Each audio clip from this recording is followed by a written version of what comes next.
you know, this isn't even talked about in Congress because they're all 800 years old and they don't know anything about anything, and they only care about like what is right in front of their eyes that some lobbyist told them is a good idea.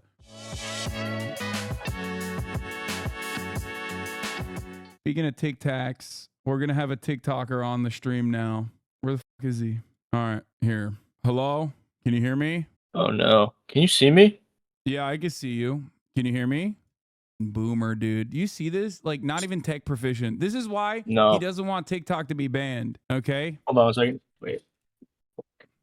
Classic. Hasan, doesn't it take you like 12 hours to make a single TikTok? Shut the fuck up, chatter. You might be right, but sometimes, even if you're right, you're hurtful. I also lost your cam now. It's crazy. This guy somehow muted himself and turned off his goddamn camera. How is this possible? This is my lawyer, dog. I'm going to jail. I'm going to prison. Perma prison. Why are you talking shit? Why are you talking shit? Can you hear me? Oh, can you hear me finally? Yeah, I can hear Wait, you. turn your camera back on. There it is. Oh, you needed headphones? That's why you couldn't hear me? Oh my God, bro.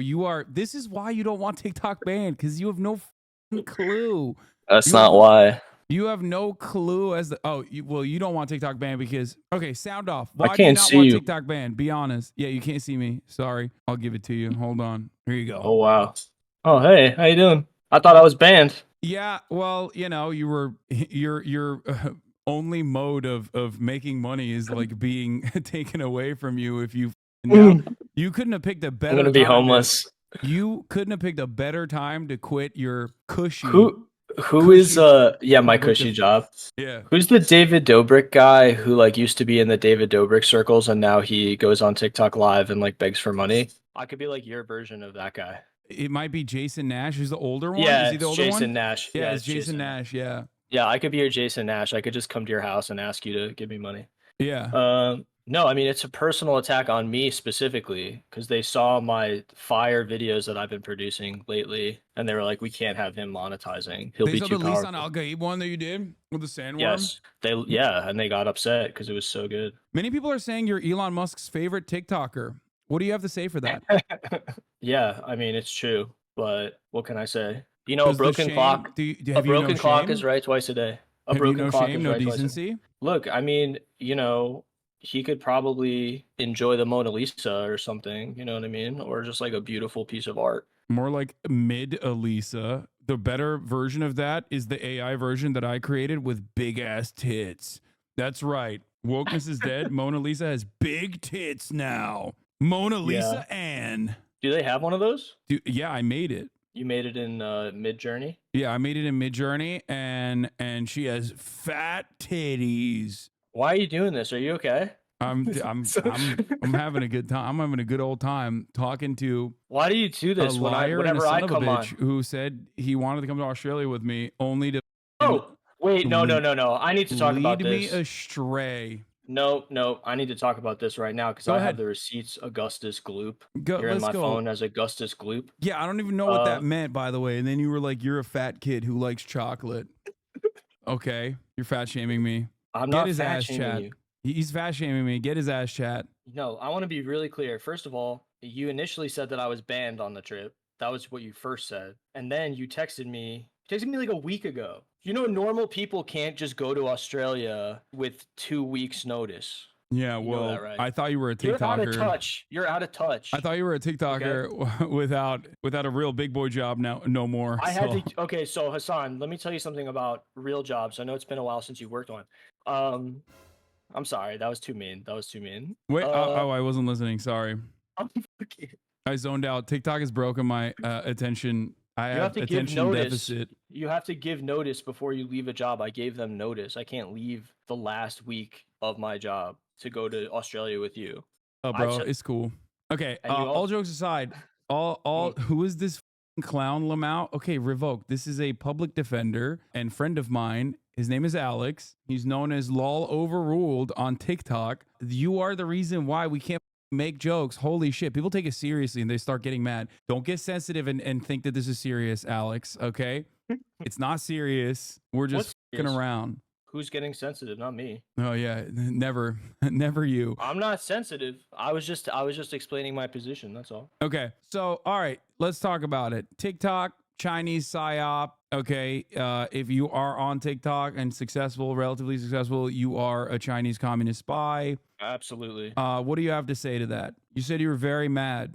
I am. Well, I mean, I think the main reason that I'm upset, besides the fact that this is a direct attack on me personally, and that's why Congress is doing this, because they have a grudge against me personally, is because they're not passing any kind of comprehensive data privacy legislation. Like, they act like they care about data privacy, where your data is going, all this other stuff, but like they don't give a shit about that at all. They haven't made any movement to pass any kind of comprehensive protections for users. And the one thing, or maybe not, I don't know, one thing that Europe is more conscious of than we are is their data privacy. They have more, far-reaching laws. Google is getting sued all the time over there, or getting billions of dollars in fines because they're not, correctly participating in the strict privacy regimes they have over there. And you can actually get stuff taken down. I mean, like, if people are, the example that I'm thinking of is revenge porn, stuff like that. You can actually get stuff taken down in Europe. You can't really get anything taken down in the United States from search. Yeah. Absolutely. I think Lil Bear in my community said it best when she said, if there was a genuine concern, they would have followed suit on like EU regulation. EU currently has no restrictions on or EU is not pushing like a divestment from ByteDance for TikTok at all. No. There are real concerns with TikTok, but those concerns exist for every single social media platform, as I talked about earlier, whether it be the algorithms and how they are like making people dumber in some ways. I agree. Or, pushing them into the throes of radicalization. We saw a version of this with like the Andrew Tate phenomenon, obviously on TikTok, as well as all of the other social media platforms. The problem is that we do not have a standard of like making sure that social media platforms actually abide by the same terms of service agreements that they put forward. And any kind of restriction in that front would be a serious violation of the First Amendment rights as well, I think, or like free harbor, which is something that I do agree with ultimately. But that is not this bill. This bill doesn't do any of that. This bill also does not protect data privacy, like you mentioned. It's simply being sold as protecting Americans from foreign adversary-controlled applications in a way to try and pry away here, I'm going to share my screen with you.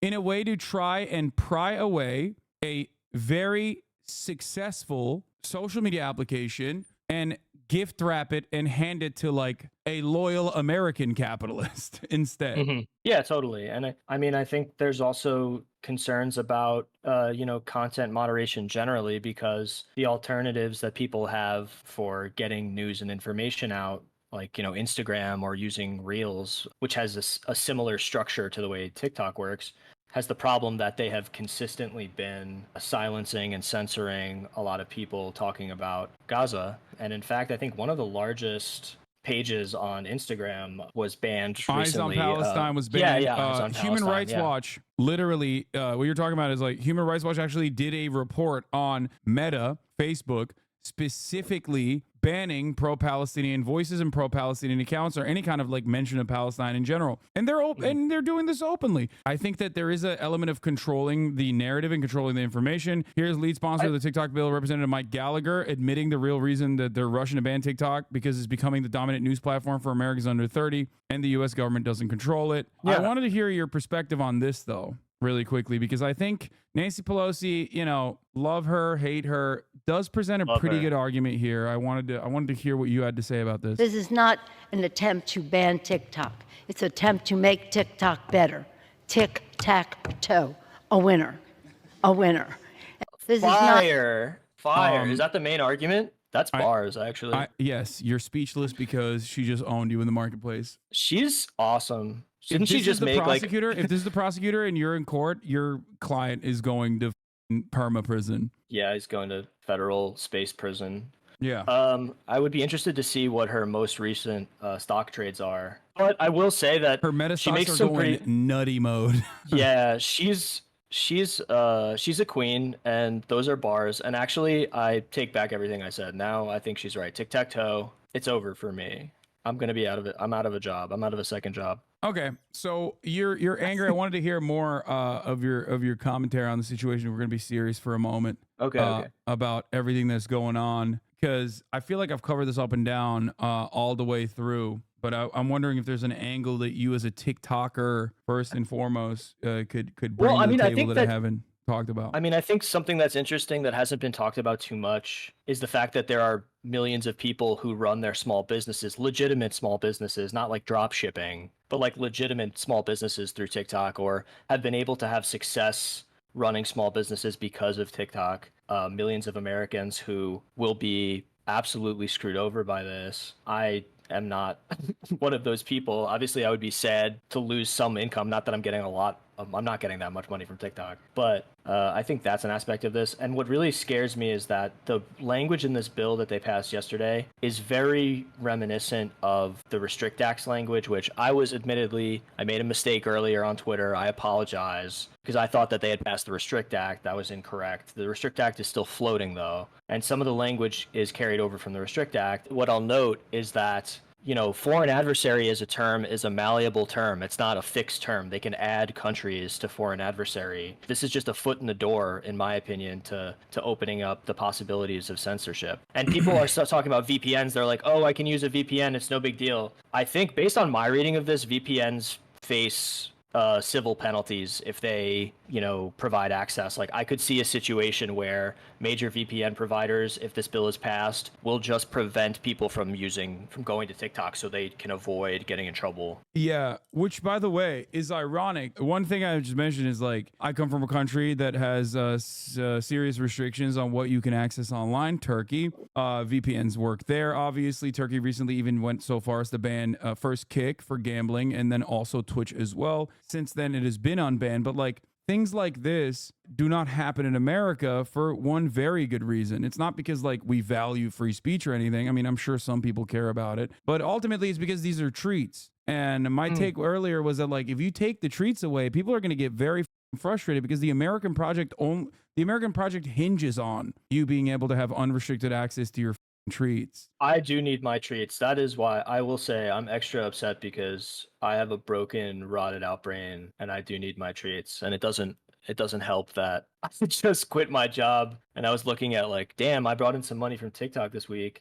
and now they Larry Davided me, or something. This is like a Larry David situation. I feel I quit my job. I'm crushing it on TikTok. Now they're gonna take it away because they know that I'm killing it. Yeah, they're doing this specifically for you, which is I really think it's because of me. For it. I'm pushing for it for that reason. Behind the scenes, I know that you've been pushing for this. Yeah, I am the puppet master. It's Turkish controlled media.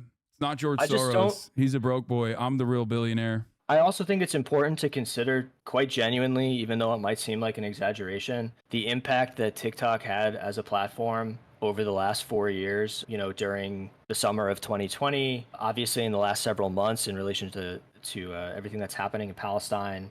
Figures like Motaz and Bisan, you know, I know Motaz was also on Instagram, but a lot of people got stories out there or were able to get themselves out there because of TikTok. I don't think that would have necessarily happened, or it would have happened very differently. No, I think that's another motivator. I think the first and foremost major motivator here is to basically pry away a successful product away from a foreign adversary that we've declared a foreign adversary, even though we do so much trade with them at the behest of, like, an American capital owner. But then the secondary reason is so that we can control what kind of and restrict what kind of information gets presented on this application, and also create another opportunity for backdoors. Like, this is a big part of obviously the mass surveillance state apparatus that we've created post 9/11, especially, that a lot of these social media companies, like almost all of them, are also working with the State Department.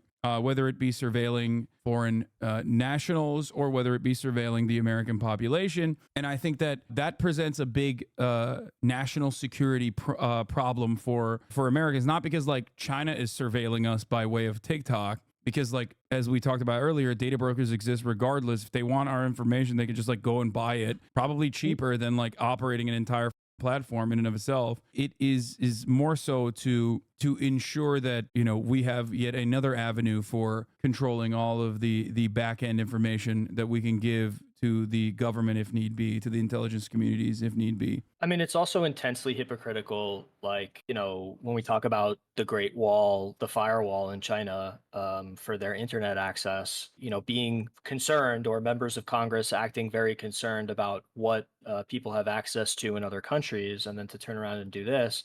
But beyond that, like, you mention working with intelligence agencies. There's not a lot of transparency in the way that these things are structured, or data is produced in the United States with American companies. You know, like national security letters, they like refer to them. They have like the canaries in the coal mine. If you go on the transparency reports for companies like Twitter, Reddit, any company that has like user data that they have to provide to the government doing investigations, they can't say, oh, we got this many letters from the NSA requesting information for investigations. They have to give them brackets, like we did between 0 and 1,000 this year. Like they're not transparent in terms of the way they talk about these things, and a lot of the decisions that are made, like in FISA court or FISA, I think it's FISA, but FISA court. Okay, sorry, my bad. I'm unemployed. You know what I mean? Yeah. There's another thing I wanted to say. Oh, this also, ironically enough, another angle that I just thought about that many have not brought forward is that this eliminates like a gigantic chunk of video games, because Chinese companies also own a shit ton of video game companies, video game developers. And this bill also severely restricts that as well. Like anything that's owned by Tencent is gone. Obviously, they're not doing that because they only care about like forcibly, like I said, prying away TikTok from ByteDance and like giving it to an American capital owner as a fun little gift wrap. But yeah, this opens itself up to like every Riot property. Technically, Valorant has kernel level access to your computer. I mean, it's I guess like it's a very rigorous anti-cheat thing that they have. They have like a phenomenal amount of access, like an unprecedented amount of access. And yet, you know, this isn't even talked about in Congress because they're all 800 years old and they don't know anything about anything. And they only care about like what is right in front of their eyes that some lobbyist told them is a good idea. Hell yeah. I love it. I feel good. All right. Well, when is the Chinese government gonna like invite me to come out and hang out? Is my question. That's my question too. I wish. Save us. All right. Well, God bless you. Have a great day. All right. Thank you, Lolo. Have a great time. LolOverruled on TikTok until they ban it. Yeah, until they ban me. Goodbye. All right. Bye. Yeah, I hate this because like it's coming at the heels of me also using TikTok more and more and moving away from Twitter a little bit. And I don't like that. I don't like that at all. Okay. I don't like that at all, folks.